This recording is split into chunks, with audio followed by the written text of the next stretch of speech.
All right. Hi, Sumita. Good morning. Thank you so much for joining me. Hi, good morning, Razi. Thank you for having me. It's so exciting to have Sumita, who's an engineering and ML leader at CarGurus. You've done development, you've done architecture, you've done data science and ML engineering, you've played a variety of different roles. You have a really interesting background. Of course, that's one of the key reasons I wanted to have this conversation with you. But it'd be great if you can just describe a little bit about your experiences and how you got here. Yeah, absolutely. I have been in the industry for about 15 years now, worked on various industries, including insurance, healthcare, have been a founding engineer at a local company here in Boston, and then have led teams at Athena Health and currently leading engineering based teams here at CarGurus in Boston. It's been an interesting ride starting from how my career started to where it is right now to see how the industry has progressed, how I have progressed, how my teams have progressed over this time. And I think it's a very interesting time to be alive in general in technology. Indeed, yeah, everything has changed in the last 2 years, right? Yep.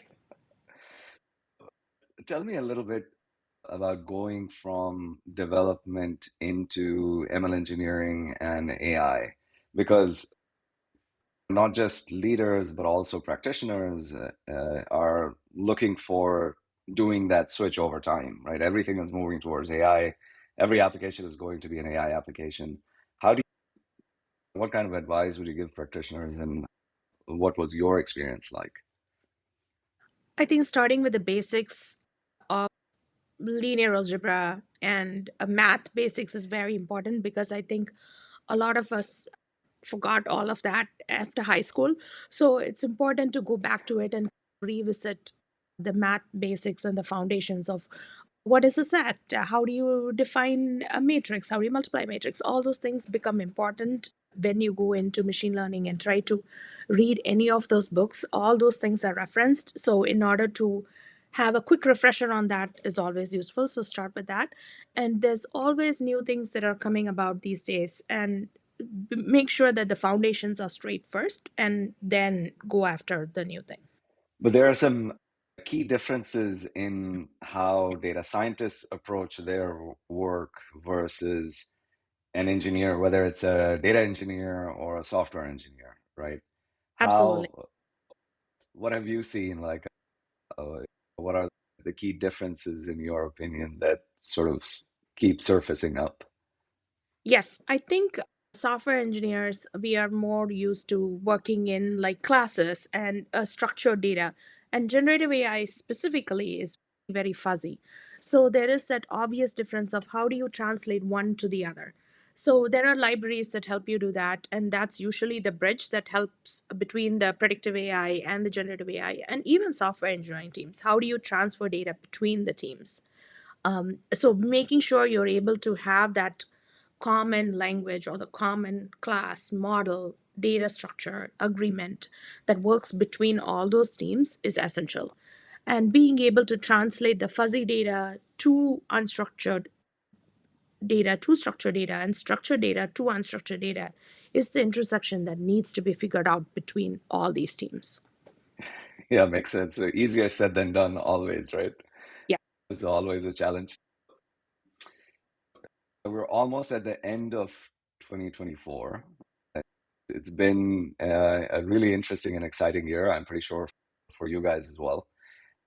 What are some of the more interesting use cases your team worked on during this past year? Anything you can actually share and speak about would be really helpful. We worked on generative AI use cases. We called OpenAI for some use cases of our own. We also used time series forecasting. We are trying to make our foray into that for my teams. CarGurus has used time series forecasting for a while, though we are trying to make leaps into both the spaces, the generative AI as well as the predictive AI space for us. Makes sense. And any particular use case that was transformative from your own learning, your own experience that's stuck with you? One of the generative AI use cases that is available right now on the CarGurus use case is the ability to search your car by a conversation bot. This was not there a couple of years ago, and this has uh, kept up with the times these days of how you can help someone who's looking for a car by just chatting with them and helping them find things that they did not think about before. Makes sense. Yeah, that's a really interesting use case for Gen AI. Let me ask you, while there's so much emphasis on and excitement around Gen AI, right? But at the end of the day, sometimes, especially executives, tend to forget that there's a world outside of Gen AI. Yep. You still have to build applications using code. There's predictive AI, which provides a lot of intelligence in lots of different applications. How do you strike a balance between all three, especially when you're communicating with executives or talking about budgets and plans, etc.? I think they're completely different beasts. If you're planning to use like a pre-trained model, then that is a different beast. If you're planning to fine-tune a model, that's a different beast. If you're planning to write a model from scratch, that's a completely different timeline. And all of this also depends upon the shifting business use cases, which always change behind you. So, to be able to recognize the three things and be able to say that, okay, this is the actual Gen AI model, this is the basic per AI model that we can actually release it out and that you can use at launch, and then you consistently iterate and improve over time is important to state, saying that this model is not going to be great. It's going to have this much error, it's going to have this much left, and this is all you get at launch, and then we consistently iterate and improve over time is something that we can convey. So being Makes able to sense. state that baseline, yeah. Yeah, and everything to the point you were making earlier, it's use case dependent, right? It's driven by the business Yep. as much as possible. Yes, indeed, not necessarily just technology driven. Definitely, there's just so much interest and so much excitement around Gen AI, right? Even the role of data scientists themselves is changing and evolving with Gen AI. There's less dependence on data scientists per se and ML engineers when Yep. it comes to using Gen AI. What, how are you dealing with that? How are you guiding your teams to evolve and change with all of these changes that are going on in the marketplace? As someone from a core software engineering background who's now doing with data science and ML, it's very interesting to see how the concept of a citizen data scientist has now come into play over the past 2 years.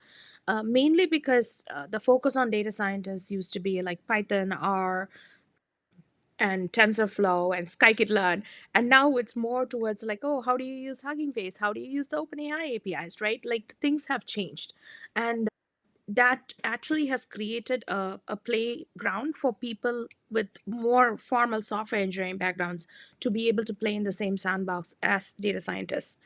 The problem comes in because they both are not from the same agile setup. Software engineers are used to having like scrums and having a very water flow or an agile setup working for them. How do you work with a different team? How do you work with different teams who have different ways of doing things?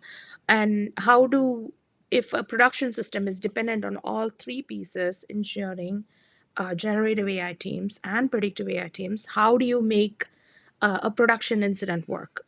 Right? Like who takes responsibilities for what parts? Yeah, that it's a really interesting challenge, and I pretty much every other AI and technology leader that I talk to is dealing with, exactly the same set of issues. Brings to the question of how do you deal with that discrepancy and sort of the differences in the way of working. Even the timelines are very different, right? With Yep. pre-trained models, or even if you have to fine tune, it's not a major effort to get some result and some value from Gen AI. But with predictive AI, the timelines are really long, right? Yep. They're just and the ways of working with predictive AI is just there's a lot of experimentation before you get something meaningful and valuable for the engineers to even work with. How do you reconcile all of this? And yeah, I'm just very curious about that. I think having versioning is super important. Having a version of this particular Gen AI model that's used in this particular Pred AI model is important to have in place. When I first started off, we did not have that in my teams. And later on, we put versioning into place. And then we looked into model registries. And now we are making it into a more formal process of how do we version this model?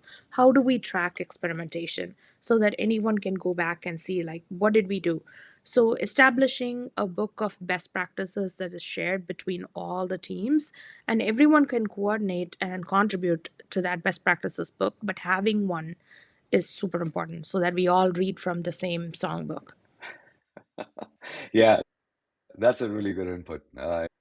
It's having a sort of a common set of best practices, a common set of processes and procedures that everyone understands. And to your point, it's there has to be not just accountability, but the ability to trace back and see what actually contributed to a certain outcome, whether good or bad, right? Yep. Because sometimes the outcome could be really good and you want to replicate in other parts of the application as well. Yeah, super interesting. And how do you organize the teams themselves? Again, you may have developers who are doing AI directly. I don't know, or are data science teams involved in Gen AI, but definitely they're involved in predictive AI use cases. Yes. So how do you, yeah, tell me a little bit about like how you organize the teams, who ultimately is running with what, who's responsible for what areas of the application. Currently, my team specifically does all three things: generative AI, predictive AI, and backend engineering. But the key part in all this is working closely with the data science team. We use them for any sort of peer reviews, code reviews. We run it past them. We have weekly meetings where we talk about, like, hey, this is what we are working on, would like your input. And that way, you look at your blind spots from a different person's perspective, and also they have much more experience with those areas that we are just trying to get into for 2 years. So being able to have that extra set of eyes, being able to prevent those mistakes that we would have done otherwise, is super useful for us. I've seen teams in other companies where scientists are embedded into teams as well. That also seems to work well. The alternative is a model like mine, where you work in parallel with different teams, and the data science team essentially acts as a hub and spoke type model. That makes sense. Yeah. Yeah. In some ways, you have data scientists embedded in your team, except that they're software developers who are doing data Correct. science, right? But they're part of the product development lifecycle Yep. and not completely separate. That I feel in many cases is the key. When the data science team is completely separate, they tend to get isolated and not necessarily connected to the Yep. product development lifecycle. That's when it seems to create a lot of challenges. Yep. Absolutely. I think having software engineers who are trained to become data scientists or play in that sandbox helps in a lot of ways, because we are able to see the code all the way through. We see the business use case, we design the backend, we know where this class is connected to everything else in our code base, thereby enabling us to find business cases much more easily than a team that is much more separated from the rest of the org. Right, right, absolutely. And when it comes to looking into AI and AI use cases themselves, pretty much every technology leader is looking at how they can leverage AI as well as how they can incorporate more AI into the applications and workflows that they're building. What advice would you give them? And maybe I'll extend that question a little bit. to technology leaders as well as to business leaders because you interact with both, and I'm sure you have seen some of the positives as well as challenges interacting with them. Yeah, I think being able to separate out the business use case as well as being aware of the ethical aspects of the use case itself is important. So, along with having a best practices section, having a section that also talks about ethical concerns that you should be aware of when developing models such as these, and what are the guardrails to keep in place. So basically work really closely with the legal folks in your company, working really close with the info security folks in your company are also important, because I think our roles have now evolved from just building models to instead being aware of, oh, what are the third party things that are involved in my equation, and how can I safeguard myself and my reputation and be fair to everyone in this process. Yeah, that makes sense. On the ethical dilemma, as well as just you talked about this a little bit about the fuzziness of the Mm. outputs sometimes that you get from Gen AI models. Yep. How do you deal with that, especially with business teams and legal teams who are understandably so concerned about perhaps the wrong information being presented to clients or some information that may not be in the sort of the best light for the business. So how do you work around that from a, again from a technical perspective as well as work with the business people to put them at ease in some ways? Yes. So being able to have guardrails in place so that you don't leak any information that is unnecessary to the consumer, as well as you're not passing information that is unnecessary to an OpenAI API or any other model. Sure, you're all protected by enterprise licenses, but it's not necessary to pass data that is not needed to make a decision. So, being aware of what is really important to be passed to and also from as to what is needed to be displayed, what is the most crucial information to be displayed. A lot of multi-agent frameworks nowadays come specifically tell you build a QA agent as a part of your workflow, so that any type of agent you build, the final agent is always a QA agent. It looks at your code, and also always being able to have a third unbiased third party as a part of your ML pipeline to verify that whatever output you're getting to the consumer is still valid. So a few things to put in place: one, guardrails; second, to be able to make sure that you are able to catch issues before they are shown to the consumer, and thirdly, also have a QA agent built into your ML workflow. That makes sense. Yeah, that's those are really interesting points. Talking about agents, we were Yep. discussing this a little bit at the beginning of the call, but curious to see how you are thinking about agents and where they can come into play. Obviously, QAs and QA are validating the outputs and validating the work that's been done by other agents is a really interesting use case for agents. But just curious on how you are thinking about application development in general and how that's going to change with more agents and multi-agent frameworks in place. I think it will really elevate our normal game flow of just using one agent. Being able to get the best of all use cases is always going to be useful for us. And even in regular life scenarios, I was planning to build a crew AI agent to look into how I can go to a conference and make sure that I visit the right booths. I'm planning a visit to a NADA conference that's happening in January, and it is a really big conference. So, what are the booths that you want to go to? Who are the people that you should talk to? So, being able to prioritize your life and being able to streamline tasks and processes is where I see this really helpful. That is really very interesting. Okay. So it's a personal use case. So you have a personal agent that's going to guide you through the NADA conference. Yes. That's very cool. So we're coming up on 2025 in a couple of days, actually. What's what are you excited about? What are you looking forward to in 2025? There's so many changes going on. Just curious to get your take.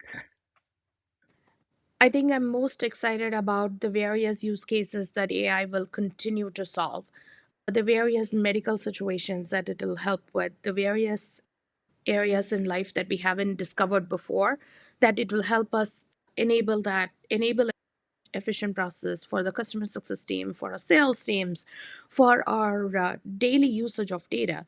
Like the problem with our teams is not the availability of data, but how do we harness it? So I'm more interested to see how I'm going to use AI, how we are going to use AI in seeing what are the patterns that it hides. What are we going to find out more? Very interesting. Super cool. Sumita, thank you so much. Really appreciate it. Those were some very interesting nuggets and points that you made during the podcast. So thank you so much for joining me. I know it's a busy time of the year, so I appreciate you taking the time.